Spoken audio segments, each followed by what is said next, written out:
I'm not against that, but if they have to do this, they better do it with a lot of meaning and a lot of substance. And they better integrate it into the lore seamlessly somehow, because otherwise it's going to feel forced, because it's going to be forced by definition. This video is sponsored by my OnlyFans, where I do my meaningful sex educational content, fitness, health, nutrition, relationship advice, and more.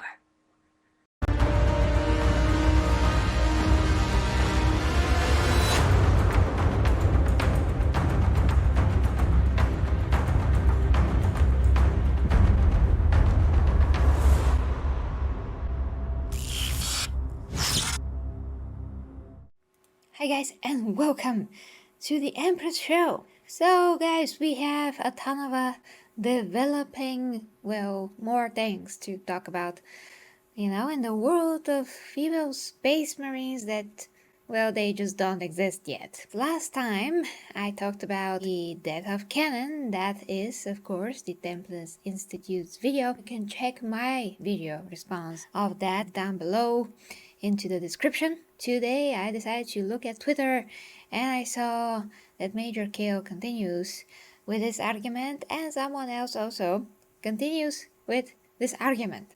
So we're going to check that and talk about specific points that this particular person brought up. And this time it is not the Templars Institute. This comes from BitsHammer, and he wrote to Warhammer, the official Twitter page as far as I can see. He said, "I would like to bring up the topic of adding women to the Space Marine line. First off is the matter of representation. Having a male-only faction as your poster factions sends a message to women that they can be the protagonists of the story if they're involved." Okay guys, there's 3 other answers to this. That is at least what Majorkill captioned, and for the sake of this video to not be like 5 hours long, I'm going to focus only on that part. He says it's a matter of representation. Well guys, there was one girl I saw, she replied to that, and she was basically like, "Oh well, I don't need men to speak for me." I would not be like this, because that's kind of like being from the other end of things. I mean, people from both sides just like to not be objective at all and just separate ourselves into the 2 genders without actually thinking that we are people.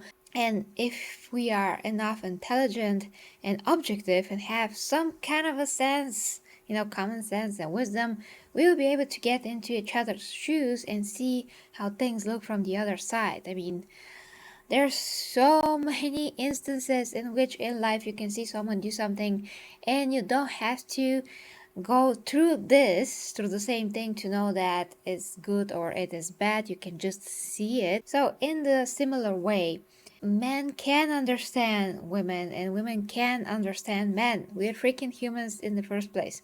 So I would not say, "Oh no, I do not need men to speak for me," because a lot of men also see things in an objective way without actually being sexist. I would say that other people can be definitely sexist. When I saw one of my comments under my previous video to be like, "Women should not be in the Imperial Guard," and I'm like, what? Women can be totally in the Imperial Guard. It is the irregular soldier, faction of the Imperium. So anyone can be in the freaking Imperial Guard.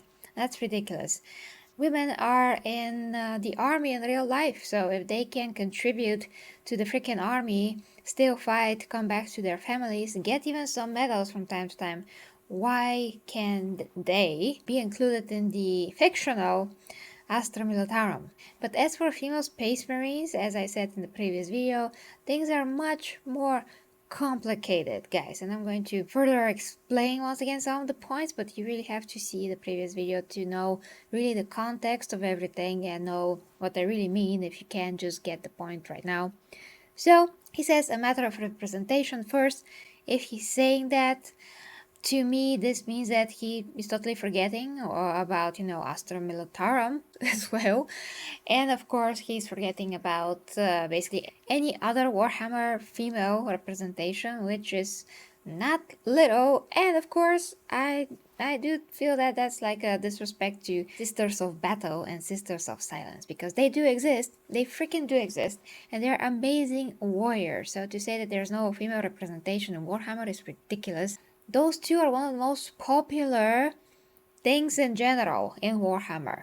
Obviously, Space Marines are more popular, but that is absolutely normal because they're the muscle of the Imperium, and they're like the broader muscle of the Imperium, because obviously we have stronger characters and factions than them, like, the Custodians, the Primarchs, obviously, but there are not as many as the Space Marines. So the Space Marines are the primary, strongest forces that the Imperium has, and the Astra Militarum are like the regular force, but they're just not as powerful. So then he continues, having a male-only faction as your poster factions sends a message to women. Well, I would say that, people build armies with Sisters of Battle too. And they do get some Sisters of Silence. I'm not super specialist on tabletop in particular, but people do freaking love these, Men actually love badass women, at least those men that have no issues with women being strong and all of that, which a lot of men actually feel that is sexy and cool and all those things. And I totally can relate. To continue, sends a message to women that they can be protagonists of the story if they are involved. Once again, there's a lot of protagonists that are female in Warhammer stories. Space Marines are not even the front of every story that we have read in Warhammer 40k. I would much like to have more stories that are more focused on some of the main legions, like a bit more, because when I get to read, or rather listen to a Warhammer 40k or 30k book, like from the Horus Heresy, there's too much filler about the human freaking characters, and a lot of them are women, which is cool. But I'm just saying, they're just spending too much time on the human characters. Like, the filler is a lot more than the actual substance, which are the Space Marines, the Primarchs, the Emperor, So I don't feel that is true. And I got into Warhammer when I first saw Astartes, the Sayama Pedersen animation. A lot of other people actually got into Warhammer when they saw this, because before that I actually have not been exposed to Warhammer at all. Not even a little bit. So when I saw these amazing freaking Space Marines, did not have any clue what the heck is that. I was like, oh my gosh, what are these very cool soldiers or whatever in armor? Those are amazing. My mind was blown. I was so impressed, and not once it crossed my mind that I cannot feel included in this because they're men. Like, no! I grew up, guys, with Sylvester Stallone's, Arnold Schwarzenegger's, Van Damme movies, because my dad was a big fan and he played those for me, and I was like, oh my gosh, such heroes. And then I discovered superheroes, and I wanted to be Spider-Man, and I wanted to be Batman, and then later on I discovered Xena Warrior Princess, and I wanted to be Xena Warrior Princess as well. But all of those heroes, I could totally relate to them, and I can totally love them. And once again, it did not cross my mind that they are men. Xena, for her to be like a woman, that was absolutely awesome to me as well. And it's, even cooler because, well, she's a woman and I'm a woman. So from that point of view, it's cooler because it's rare. It's not as common as male characters. But for goodness freaking sakes, guys, that should be on a t-shirt. We are all freaking humans, and it's super awesome when you see a real badass on screen. So on, the point is that it is important for girls and boys to see great examples. If they have to be from the female side, amazing. If they have to be from the male side, amazing. We can all take something from that, take it as an inspiration, and try to be better in life. If you can take a good example of some of those heroes, then you take that. It doesn't matter if they're female or male. Yes, it's great that there are some female characters, especially for young girls to see sometimes, because they're like, oh, so I'm not, so weak and dumb. I can actually do more things if I want to, because yeah, there was some sexism when I was growing up, actually, because I'm in Bulgaria, I'm not in America. And there is still sexism here to some extent. I mean, some guys that are not like from Sofia, and Sofia is the capital of Bulgaria, they think that, women should cook, clean, and all of those things all the time for them and be like home servants to them, which is horrible. But that is slowly changing. Women actually respect themselves, and the household becomes like a place where both the man and the woman can do things together, and they can just split the chores and everything, and they can split whatever they can split. So basically, guys, the reality is that men and women can both do so many amazing things, and we both contribute to humanity and to each other. And all of this childish bickering is ridiculous. Now, when it comes to female space marines, the way that the lore is made, it's just very hard to integrate female space marines, especially that for thousands and thousands and thousands of years we have known that there are no female space marines. And despite what everyone says, that the lore is like not set in stone, there's many things that did happen. Like I've said in the last video, some details of the big events that happened, maybe those details are not exactly accurate, but the overall is, because otherwise nothing matters. 40k doesn't matter. Nothing is true then. The Emperor did unify all Earth. The unification wars, that did happen. There was the Age of Strife, there was the Horus Heresy, there were Primarchs, they did fought, some of them became demon princes, and so on. And we do know from 30k, 40k that there are male space marines only. And I'm personally not against female space marines, not at all. I mean, despite what maybe you would think by watching my previous video and my actually other two previous videos from like a year and a half ago about female space marines. I'm not against that, but if they have to do this, they better do it with a lot of meaning and a lot of substance. And they better integrate it into the lore seamlessly somehow, because otherwise it's going to feel forced, because it's going to be forced by definition. So in order for us to not see it, feel it as forced, they have to make it in such a way that will enrich the universe and make a lot of sense.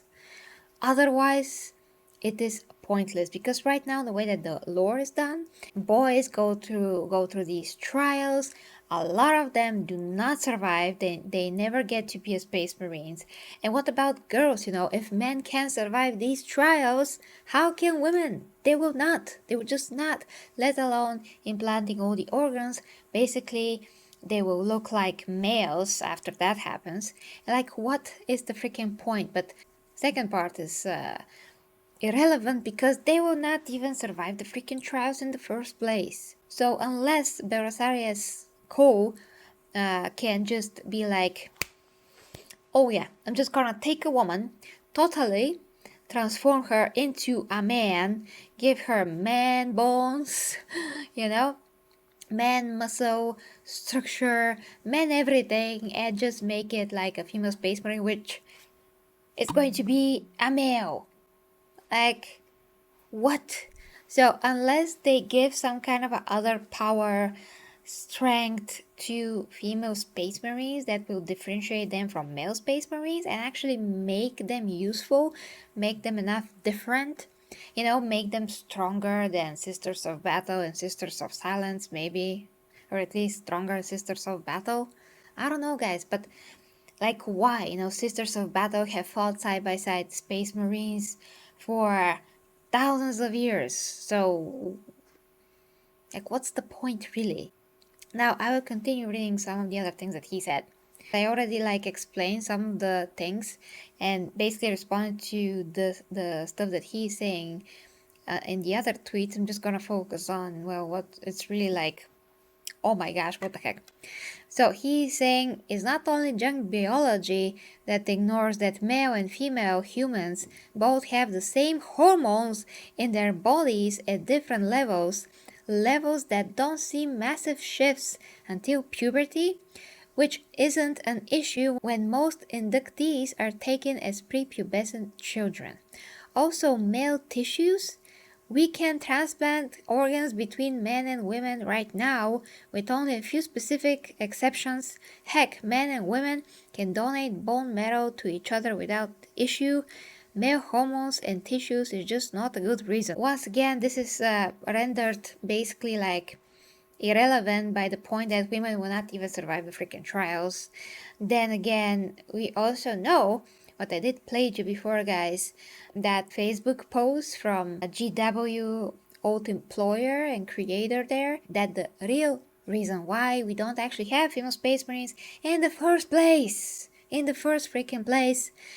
from a real world perspective, is that nobody bought their freaking figures. Nobody bought the miniatures. That is why. Just they were just unsuccessful. People didn't buy them. That is it. And then they had to think about something to not integrate them in the lore that makes sense. And we got it, and it makes sense. Okay, so to say that only junk biology, that's absolutely dumb. I'm sorry. BitsHammer, you're not gonna watch this anyway. But because we are fundamentally different, male and female, let's say two kids are growing up and one is a girl, one is a boy, the girl's still going to be weaker than the boy. I personally, guys, fought quite a few of guys when I was growing up, when I was in kindergarten, and then when I was at school, at pre-teenage years and after my teenage years. I managed to not only, win, but scare the bejesus out of them, which is great and all. But that is rare. I mean, for a girl to be able to beat up guys, to defend herself successfully, all by myself, mind you, that is rare.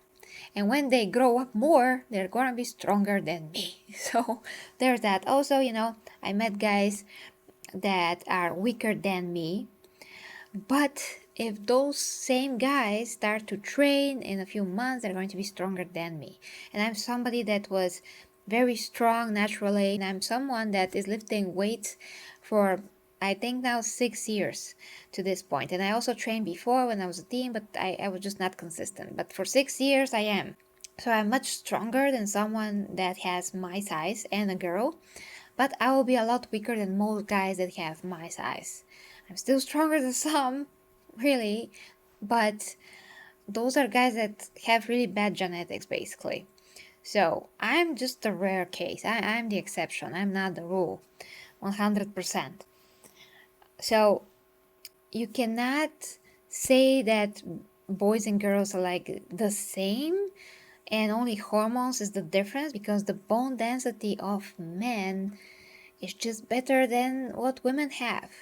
Men have thicker, stronger bones. Men have more muscle naturally than women have. That is in young boys as well. Girls have more fat than men naturally. So there's a lot of things that are different between the two, sexes. It's not only hormones. And then when, of course, the teenage years hit and hormones get like this, it's even higher of a difference. So it's not only that. It's just not. So guys, basically, if GW wants to include female space marines, okay, let them do it. But only if they can do it right. If not, just don't freaking do it. We don't actually need it. Women don't require it. And men that really want to push for it to basically do the white knight thing, that's not needed. Women are perfectly capable of relating to male characters, see male characters as great heroes, wanting to be like them just in their own ways, the equivalent of that, or just be like fans admiring the whole thing. Warhammer 40k, 30k, that to me is one of the best universes that I ever seen. There's so much to think about. I'm someone that appreciates thought, and there's some deep stuff here that you can only see if you actually read other things. It's just amazing to me. So we don't need the woke stuff here. We don't need the woke mob of zombies to come here and be like, oh yeah, women, yeah. Like, what's next? 500 genders in the Warhammer universe? Warhammer is perfect the way that it is. So yeah, no thank you. Just develop the story, return the Emperor someday, return some other Primarch here and there. Whatever makes sense and it's good writing, do that. Stick to the integrity of the Warhammer universe. And that is it, guys. Thank you very much for watching. You can check the other video, like I said, in the pinned comment down below, also in the description of the video. If you'd like to support me, links to Patreon and PayPal are down there, and of course my OnlyFans, where I do all my coaching, meaningful sex educational videos, fitness, health, nutrition, relationship advice, and more. My own physique updates as well. Until next time, with me, Gary G reviews, or the Empress, which is a title that you guys gave me, so thank you very much. I'm humbled. Bye guys, love you.